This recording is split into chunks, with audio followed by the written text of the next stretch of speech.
Buonasera a tutti, partiamo subito con l'applauso a Fanny Guidolin.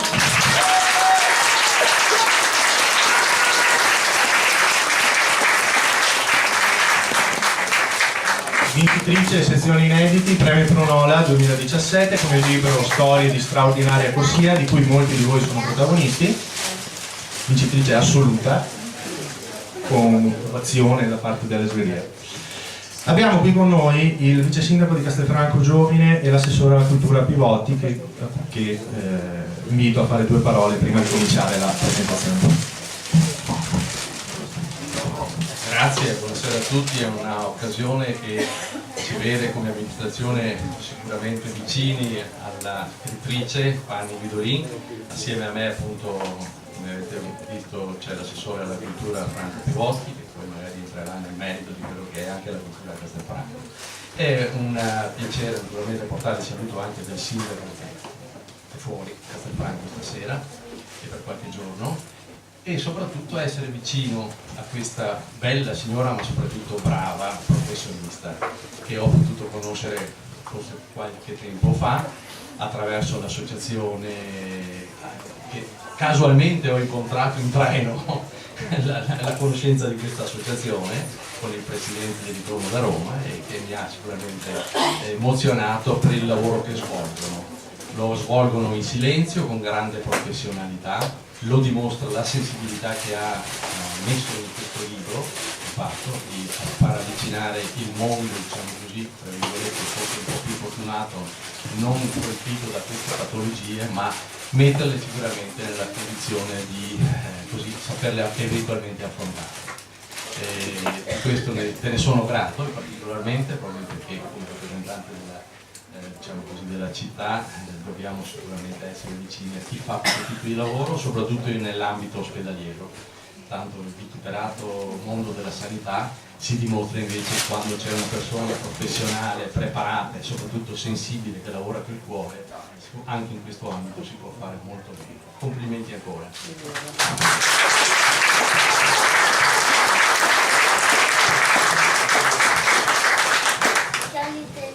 Bene, buonasera a tutti, complimenti vivissimi ovviamente all'autrice di questo libro, all'associazione Dentro Centro e a tutti gli organizzatori del premio Pronola.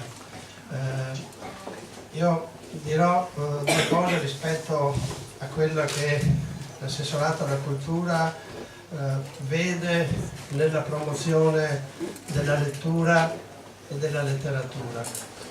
Ne ho parlato anche proprio con tempo fa che ho incontrato con alcuni protagonisti del settore, perché a mio parere è molto importante che venga rilanciato il senso ancora del libro, del saper leggere, del saper pensare e anche del saper scrivere.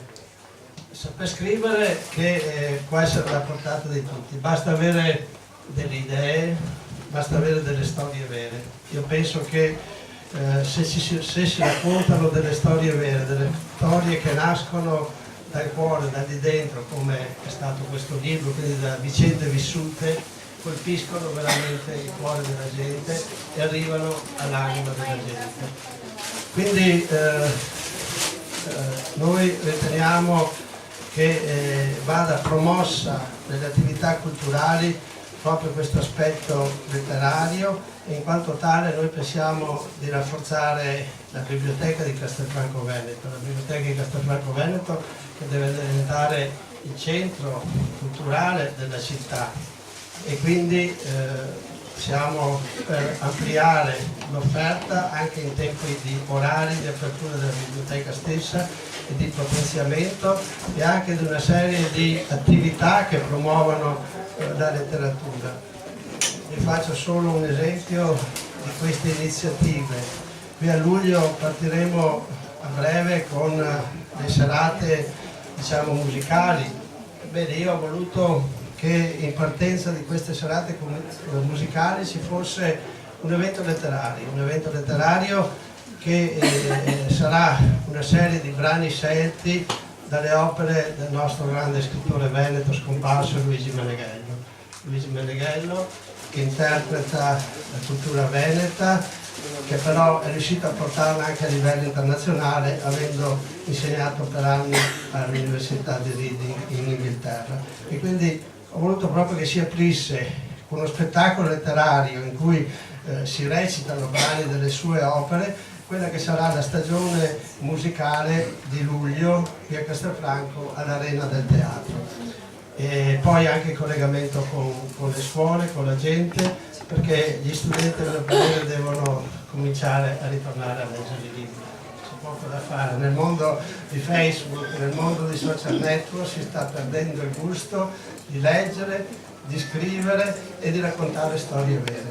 Quindi un grazie veramente di cuore alla scrittrice, perché raccontando storie vere si arriva a questo simbolo al cuore della gente. Grazie.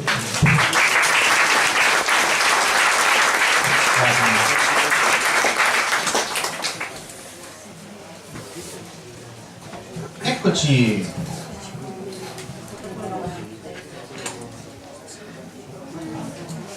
Allora, Fanny o Fanny Guidolin? Poi magari facciamo un sondaggio, vediamo quanti la chiamano Fanny e quanti Fanny. Esperta. Fanny? Fanny?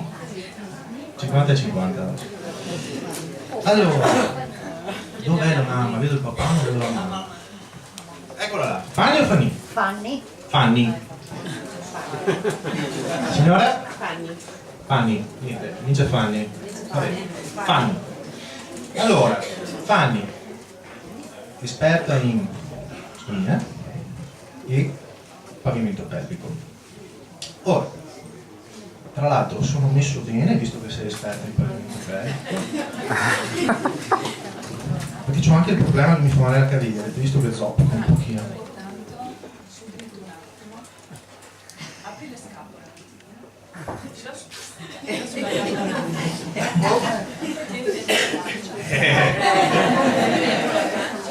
Ma che magro! Butta fuori l'aria. La pancia. Ci siamo. Allora, se volete avere un pavimento pelvico tonico, questa è la postura. Tra l'altro sembrate anche più magri. Io mi vesto di nero, c'è il motivo, il nero snellisce un casino. Allora, Fanny Guidolin, che sul palco del teatro accademico al momento della vittoria io ho erroneamente definito dottoressa, o meglio medico, ma che vuole essere chiamata infermiera. Cosa significa per te essere infermiera? Allora, non che io non sia una dottoressa, laurea, specializzazione, master, di tutto quello che volete, però io ci tengo alla nostra categoria e qui ci sono molte infermiere e io ci tengo alla categoria infermieristica perché così voglio che si dica che anche gli infermieri sanno fare qualcosa di più, no? Ecco.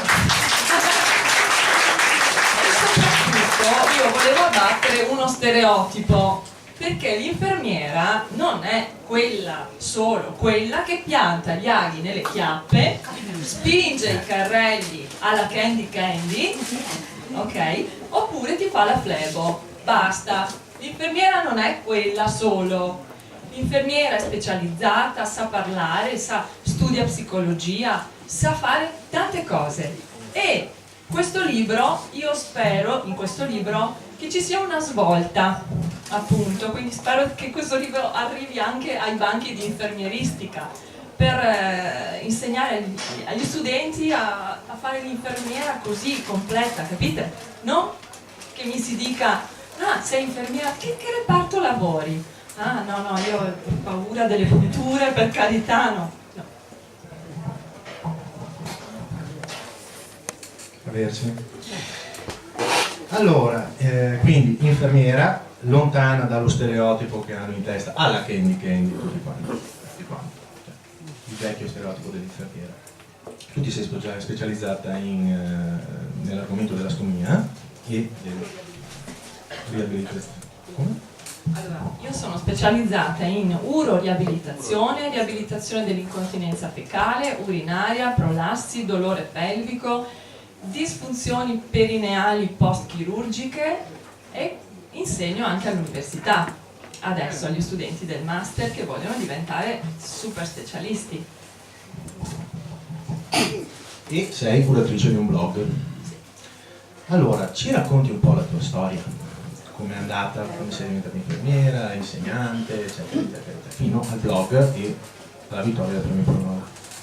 Allora, brevissimamente, il blog, da cui poi è scaturita l'idea del libro, è nato per aiutare le persone che non avevano riferimenti in Italia. Cioè mi sono accorta che la specializzazione come me, ma come anche tanti altri infermieri che ci sono, siamo pochi e il bisogno di assistenza di questo tipo non c'è in tutte le regioni d'Italia. Allora attraverso il blog e quindi internet, che avvicina un po' le persone, diminuisce le distanze sostanzialmente, attraverso il blog ho pensato che forse avrei potuto aiutare molte persone e così è stato. E quindi ho ricevuto dapprima messaggi privati, poi pubblici, e poi ho detto adesso provo a scrivere le storie vere che mi capitano tutti i giorni, perché io lavorando a tempo pieno in ambulatorio ho a che fare con le emozioni vere di tutti i miei pazienti, le scrivo, le metto giù, le pubblico in internet, ovviamente cambiando i nomi, rispettando la privacy, non scrivo certo operato dal giorno di cosa e di come. Ecco, se leggerete il libro non troverete questo. E con la speranza che queste emozioni possano in qualche modo arrivare a tutto il mondo, capite? A dire sì, ecco, questa è la vita, quindi mi sento uguale, quindi sto soffrendo, ma soffre anche quello, e allora forse la sofferenza in due o in tanti è meno percepita, oppure è condivisibile, quindi come dire, pesa meno. Ecco, il dolore a volte è insostenibile e leggendo che tanti attraversano la stessa situazione, lo stesso periodo, forse viene più facile affrontare la malattia, ma non solo, perché poi vediamo, insomma, non si parla solo di malattia nel libro, l'ho scritto anche pubblicamente in internet, non è un libro per malati poi. Sì, il blog al momento ha più di 1200 iscritti che seguono le tue 2000. Cosa ho detto io? Ho detto il contrario, sono 2100, scusate. Più di 2100 iscritti che seguono che leggono le tue storie, da cui è nato il libro. Ora, quando leggerete questo libro, e qui vi do un parere personale che Fanny probabilmente commenterà a sua volta, questo libro è un insieme di racconti che sono tante sfaccettature della vita di tante persone. Quindi, come dice Fanny, sì, ci sono storie di pazienti che hanno dei disagi fisici, ci sono storie che non trattano di malattie, semplicemente ci sono anche dei momenti comici, nel senso bello del termine, soprattutto se permetti quando si parla del diario di un'esperta del trattamento del perineo, degli esercizi e via dicendo.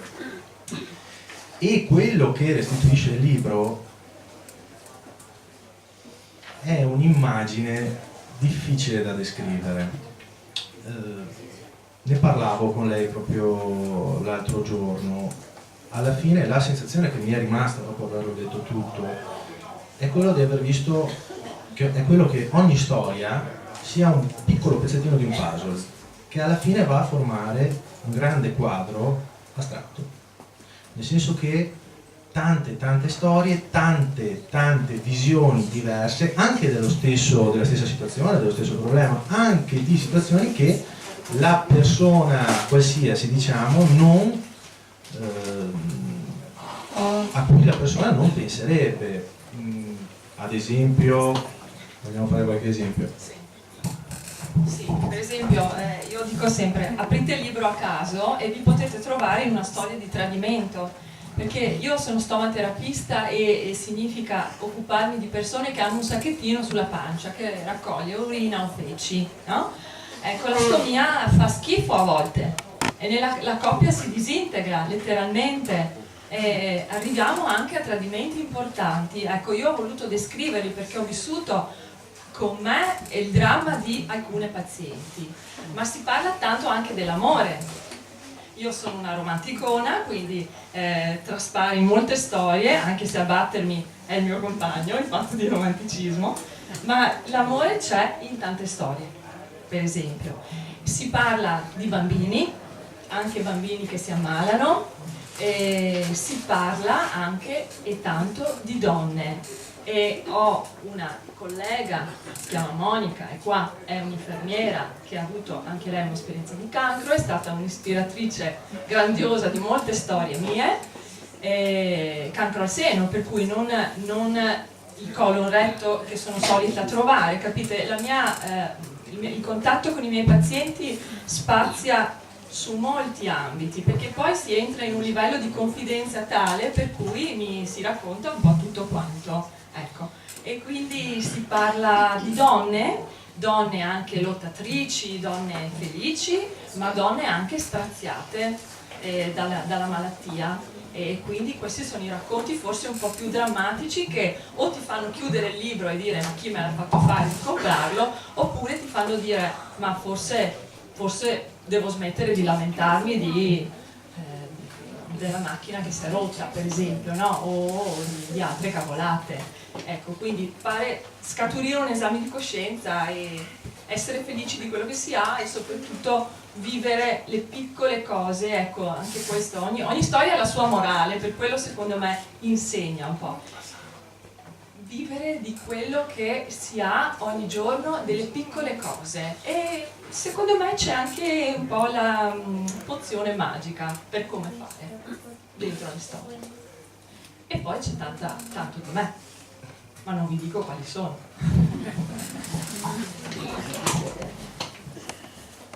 Sicura che non vuoi raccontare la parte dello yoga? Perché a me è piaciuta. È una storia che ha fatto sorridere. Mi sono trovata in una situazione veramente imbarazzante a provare a fare, era shiatsu, non era proprio yoga, era shiatsu, e no, comunque la ceretta me la sono fatta stasera. Ecco, non diciamo altro, insomma, una situazione un po' imbarazzante con un bel maschione che doveva fare la digitopressione e non ero proprio in ordine, capite?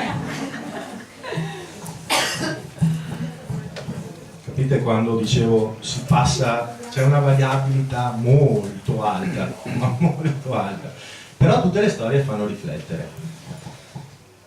Io non credo che qualcuno potrebbe decidere di chiudere il libro e dire basta, chi me l'ha fatto fare. Chi fuma, sì. C'è qualcuno che fuma qua dentro? Adesso?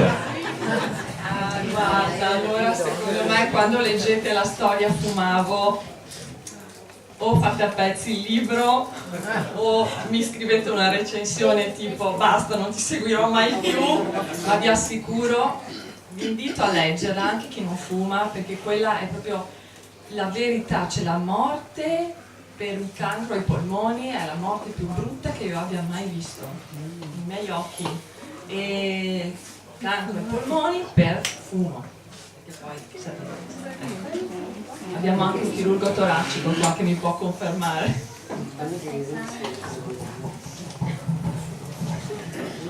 Ecco. La narrativa che cura. Quindi abbiamo tutta questa serie di racconti, peraltro i racconti sono molto brevi e intensi, proprio perché nati su internet, su un blog, quindi sono della dimensione giusta. A me piace moltissimo questo modo di scrivere a prescindere, nel senso che abbiamo piccoli racconti che vanno giù e che ti lasciano qualcosa dentro. Ne leggi uno, dici beh adesso ne leggo un altro, come le ciliegie, ti trovi che sei 2 ore che stai leggendo racconti uno dietro l'altro, che è un piacere. Questa è una cosa che a me piace tantissimo, è uno stile che uso anch'io, quindi e si vede che è un diritto di internet. Ecco. Parliamo di questa narrativa che cura. Allora, seguo i principi di un'americana che si chiama Rita Chairo, i principi della medicina narrativa, cioè narrare il proprio dolore, la propria esperienza, cura, perché aiuta a tirare fuori quello che normalmente non si riesce a fare in altro modo, magari solo raccontandosi. Quindi io invito anche i miei pazienti a scrivere. Ovviamente non tutti hanno la penna, come dire, simpatica, o sono simpatici alla penna, ecco, se vogliamo, ma quindi scrivo io per loro, ecco, mi diverto, e poi mi annoio a scrivere le storie troppo lunghe, mi annoio proprio io, quindi ho bisogno sempre di qualcosa di nuovo e che siano diverse, infatti sono tutte diverse. Io spero, quelli che hanno comprato il libro, spero che possano dirmi qualcosa, anche le critiche ovviamente sono costruttive, però ditemi, ecco, mi servirà, insomma.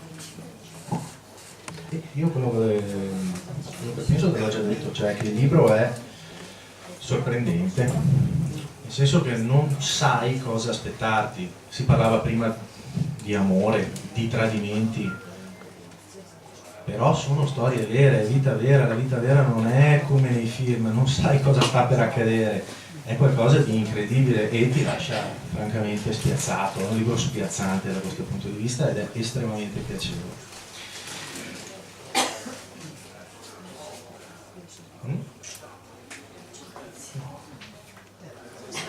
Sono stanchi.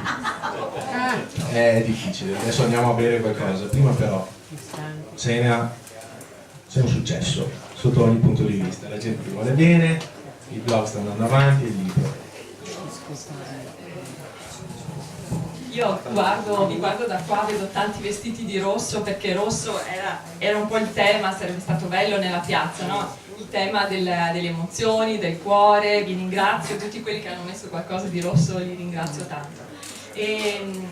Ringrazio tantissimo la mia associazione, anche forse le storie non esisterebbero se non avessi un'associazione così forte alle spalle, Attilio, il presidente, e tutto il gruppo che mi dà una mano, chi vi ha messo il fiocchetto, chi ha contribuito alle locandine, insomma io mi porto sempre dietro tutto il gruppo e come vedi anche tutti i pazienti mi seguono, quindi vuol dire che poi si instaura un rapporto che va al di là. Le distanze si annullano, tanti abbracci, non è vero che bisogna mantenere una certa freddezza come no, medico-paziente, sì, certo, in certi casi sì, ma nel lavoro che faccio io si può andare anche un po' più vicini. È la storia della corsia, la differenza tra il dottore con la cartellina che sta un passo indietro e evita di farsi coinvolgere eccessivamente, forse anche pensando di fare bene per mantenere un certo distacco, per lavorare più freddamente, è la persona che invece sceglie la strada più dura, che è quella di mettersi in gioco emotivamente. A proposito, c'è una storia in cui io sono infermiera con la cartellina in mano e il medico sta visitando la paziente, e la paziente è una paziente che si è innamorata del medico. Peccato che il medico sia il mio compagno. Sì.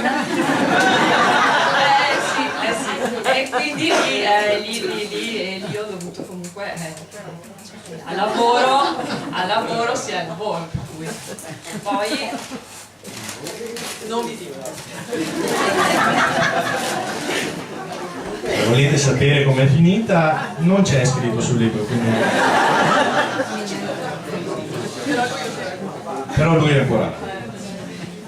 È sempre lo stesso.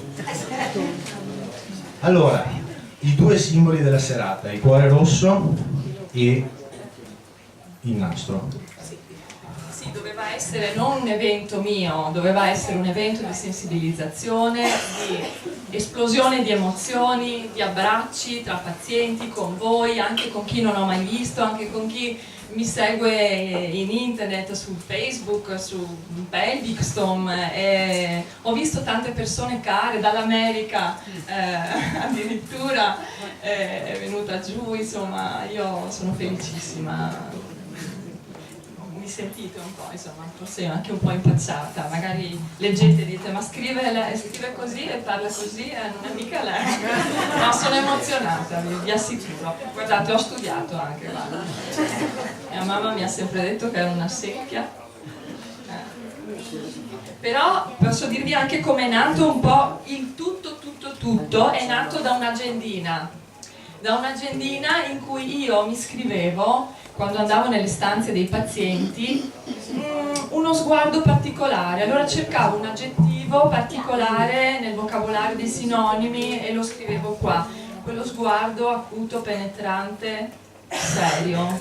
Quello era invece uno sguardo che lacerava, oppure quello lì era uno sguardo che mi faceva sorridere, non lo so, insomma scrivevo, o qualche atteggiamento, non so, la mano che liscia il lenzuolo, capite? Io osservo tantissimo, sono un'osservatrice di tutte le minuzie, i particolari, e quindi le scrivevo in questa agendina, non era proprio questa, ma insomma un'agendina così, e da lì poi ho iniziato a scrivere una storia, quindi da una parola, quindi da un'emozione, una parola, l'agendina e poi la storia sul blog. Il fatto che sei un'osservatrice di particolari si ritrova nel libro, è una cosa proprio che avevo notato, tra l'altro non te l'avevo detto, ma si vede molto bene. E adesso che si fa in futuro? Andrai avanti col blog? Il secondo libro? Dai, un attimo.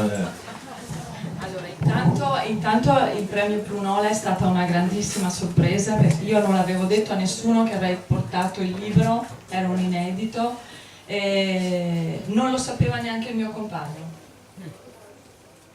perché ero convinta che, figurati, a chi sarà, che a chi interesserà. E invece poi quando c'è stato quell'articolone Fanny adesso ai primi in finale, allora là ho detto ma forse sono bravetta, forse se sono in finale, no? Però pensavo una menzione, no, una menzione, scusate, da formazione professionale ce l'ho qua, cioè, ho imparato urinario, ecco, quindi una menzione, dicevo va bene così la dedico a tutti i miei pazienti. No, tac, è arrivata la vincita, quindi già il sogno era già. Adesso sinceramente questo era un sogno così, creato così, e sono ferma. Scrivo comunque ancora tutti i giorni, io scrivo, seguite, anzi sopra c'è il segnalibro, prendetevelo che è un regalo per voi, così vedete come seguirmi e magari ci conosciamo, scriverò di voi. Allora, chiudo con un aneddoto. La serata del premio Prunola, molti di voi c'erano, accade questo, chiamiamo sul palco i 3 finalisti della sezione, 4 finalisti della sezione inediti, 3 più 1 la vincitrice, giusto? 4 finalisti della sezione inediti, e la presentatrice, che è Maria Chiara Pellizzari, dice chiaramente abbiamo 3 menzioni d'onore e il vincitore. Chiamiamo per prima di tutto le 3 menzioni d'onore. Quando abbiamo chiamato la terza menzione, io mi sono alzato, se andate a vedere il video si vede proprio, io che mi alzo dalla mia seggiola, faccio il giro del palco e vado dietro Fanny Guidolin e le dico: Fanny, se ci sono 4 persone su un palco e 3 hanno vinto la menzione d'onore, chi ha vinto il primo premio? È che la sua reazione è stata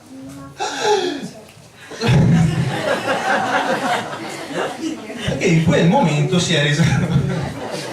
Da lì in poi c'è stato un fiume di lacrime. Allora, abbiamo una dottoressa, infermiera, nel senso migliore di tutti e 2 i termini, scrittrice, amatissima dei suoi pazienti e stimatissima dei suoi pazienti, che sono 2 cose diverse e altrettanto buone. Abituata a tenere lezioni all'università, non dietro il bancone di un bar, voglio dire, che si emoziona perché ci sono i suoi pazienti, perché ha vinto un premio letterario, e questa è stata una cosa meravigliosa e tutto il teatro l'ha visto. Infatti io ricordo un momento bellissimo in cui tutti quanti si sono alzati in piedi ad applaudire, e questo credo sia stato un momento veramente molto molto molto toccante. Grazie, allora grazie di nuovo a tutti. Io ringrazio anche Andrea Tralli che è là, che è l'editore. Senza di lui non esisterebbe il libro, senza il concorso non esisterebbe il libro e soprattutto senza di te non esisterebbe tutto ciò, perché lui è un fenomeno, veramente, è un fenomeno. Alessandro ha organizzato tutto, non ti preoccupare, mi tranquillizzava, è stato mio psicologo praticamente in questi giorni, mi aveva scritto 5.500 messaggi di non ti preoccupare, non ti preoccupare, ho detto al Padre Eterno di non far piovere, ma non ti preoccupare, verrà bene lo stesso, dai, è venuto bene lo stesso, no? Mi dispiace che siete in piedi, comunque un po' di riabilitazione l'avete fatta stando in piedi. No, perché no, veramente, rinforzate stando in piedi, ne ha sempre seduti lì. Il pavimento pelvico si appiattisce e poi è finito. Quindi,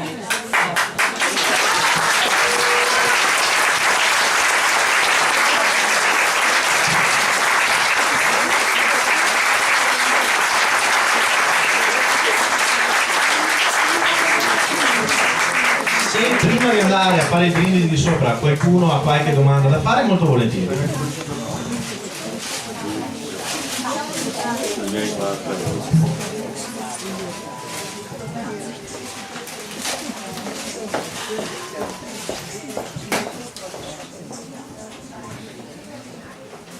non so quali scegliere.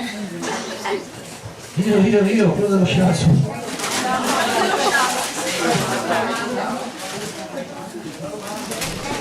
Ma lei non può, mi scusi.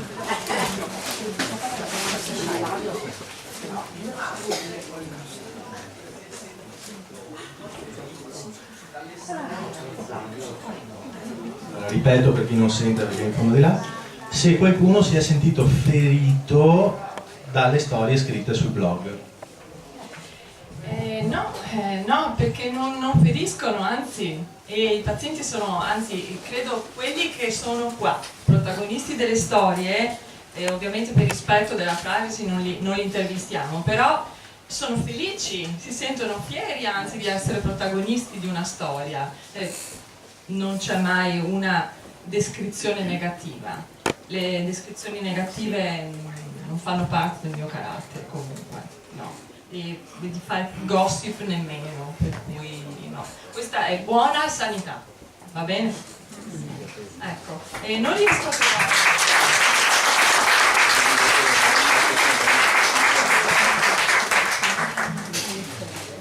Io potrei farvi sorridere con questa. Dai, allora, questa qua, perché qui vedrete, io parlo di pene, di vagina, di ano, di vescica, di culo, si può dire? Si può dire così.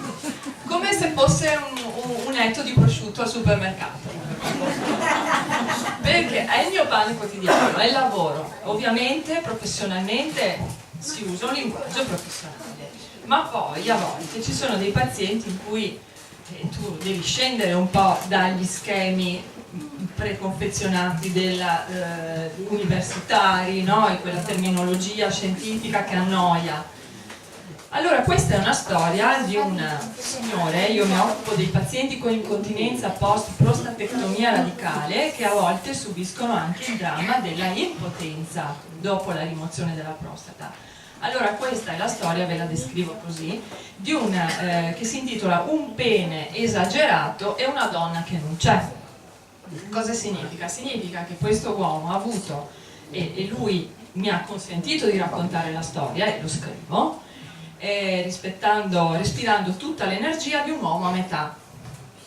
Praticamente lui è stato colpito dal cancro, ok, si è trovato con un pannolino, poi si è trovato con una impotenza che non voleva accettare, ci sono i sistemi per far fronte a questa impotenza che sono in questo caso un aspirapene, un dispositivo medico, chirurgico, sanitario, per cercare di creare una pseudoerezione.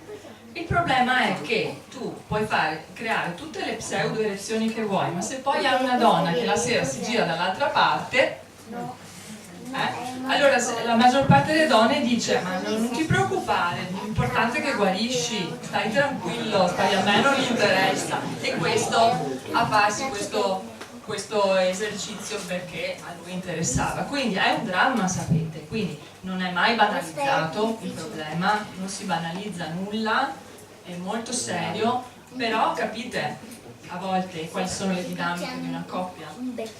Ecco, qui è descritto di questo. E leggerti un passo sinceramente non saprei, aperto a caso. Bene, bene. Ci stava, non ho resistito, dai. Allora, se non ci sono altre domande andiamo a fare i brindisi. Che dite?